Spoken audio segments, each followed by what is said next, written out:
थाना राखी बांधी मिठा खुआइले देवसेना संगठन कार्यकर्ता माने पवित्र रक्षाबंधन अवसर में सारा भारत वर्ष में भौणी माने भाई हाथ में राखी बांधी शुभ मनासिबा सह निजर सुरक्षा पई भिक्षा करुवा बेले नीलगिरी हिंदू संगठन देवसेनार सभापति बादल पंडा नेतृत्व में संपादक दीपक विश्वाल, ट्रेजरर निरंजन जेना, एनएसी अध्यक्ष हरिकृष्ण बिंदाणी, महिला प्रकोष्ठ अध्यक्षा भानुमती विश्वाल, सुनीता सिंह, सस्मिता सेठी, अनुपमा सेठी समेत समस्त सदस्य माने मिसी नीलगिरी थाना रे समस्त पुलिस भाई मानू राखी बांधी मिठा खुआई सारा नीलगिरी जनसाधारण को सुरक्षा देवा निमंते भिक्षा करिसेंती।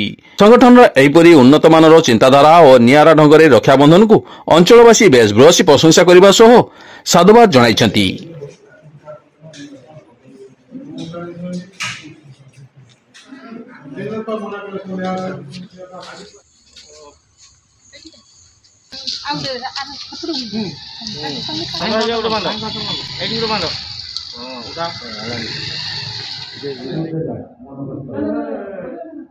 जय श्रीराम, नमस्कार। मु नीलगिरी ब्लॉक देवसेना संगठन सभापति बादल कुमार पंडा। आज रक्षाबंधन, ये पवित्र रक्षाबंधन आपण मानक हार्दिक अभिनंदन और शुभेच्छा।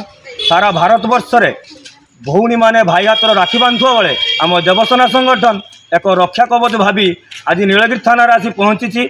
समस्त पुलिस भाई मानू रक्षा सूत्र बांधी समस्त को नेहुरा आवेदन करिसेंती जे आम मानू रक्षा दिंतु। तेणु से आमको नुहे सारा भारत वर्ष को रक्षा देवा सहित आम नीलगिरीवासी को रक्षा दिंतु। एतिकी मु कामना करुच्ची। नीलगिरीवासी को आज परा दिन में अभिनंदन सहित शुभेच्छा जनाऊँ।